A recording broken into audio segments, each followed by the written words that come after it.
পর্যটন কর্পোরেশনের দিয়ে আমরা যেন দেশকে মানুষের কাছে আরও কাছে নিয়ে যেতে পারি, দেশের ঐতিহ্যকে সংস্কৃতিকে যেন আরও মানুষের কাছে পৌঁছে দিতে পারি। শুধু বাংলাদেশ না, বিদেশেও যেন আমাদের এই বাংলাদেশকে আমরা আরও বিশাল আকারে পরিচয় করে দিতে পারি। কিন্তু এই পর্যটনের মাধ্যমে এটাই কিন্তু সম্ভব। চিন্তা ভাবনা করছেন, আমরা কিন্তু এত বছর ধরে কিছুই পাচ্ছি না মানে বাংলাদেশের মানুষ যে কোথাও বেড়াতে যাবে, এক কক্সবাজার নিয়ে আমরা কিন্তু এক জায়গার মধ্যে আবদ্ধ হয়ে আছে, কুয়াকাটা কক্সবাজার এই দুইটার মধ্যে। আমরা কিন্তু সারা বাংলাদেশে কিন্তু আমাদের দেখার মতন অনেক অনেক জায়গা আছে, ঐতিহ্যবাহী জায়গা আছে। আমি যদি খুব কাছেও বলি, আমার নিজের এলাকার কথাও যদি বলি, আমার মানিকগঞ্জে কিন্তু বাইলাটির জমিদার বাড়ি আছে, তেওতা জমিদার বাড়ি আছে, পদ্মা নদীর ওখানে দেখার অনেক জিনিস আছে, মানে ঘুরে বেড়ানো জিনিস আছে, অনেক কিছু আছে। কিন্তু আমরা কিন্তু সেগুলি প্রপার ইউটিলাইজ করতে পারছি না।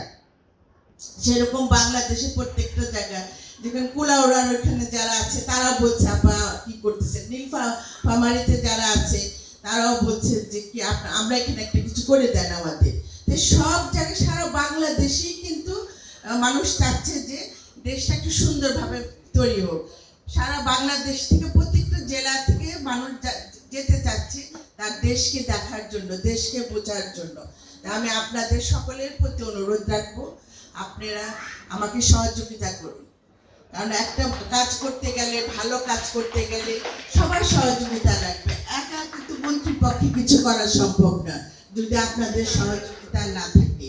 একটা প্রতিষ্ঠান, এই পর্যটন কর্পোরেশন যেভাবে আগানো উচিত ছিল, আমি মনে করি আপনারা আমার সাথে একমত হবেন, আমরা কিন্তু সেভাবে আগাতে পারি নাই। এটা আপনাদের স্বীকার করতেই হবে।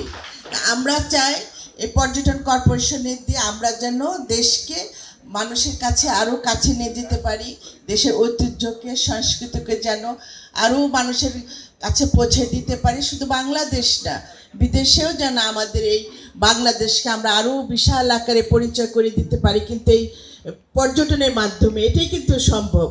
তা আমি আবার আপনাদের কাছে বিনীত অনুরোধ করব, আসুন আমরা সবাই আমাদের দেশকে ভালোবাসি, দেশের সংস্কৃতিকে ধরে রাখি এবং বাংলাদেশকে সামনের দিকে এগিয়ে নিয়ে যাই।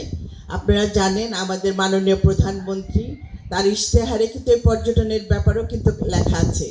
তা আপনারা তাকে সহযোগিতা করুন।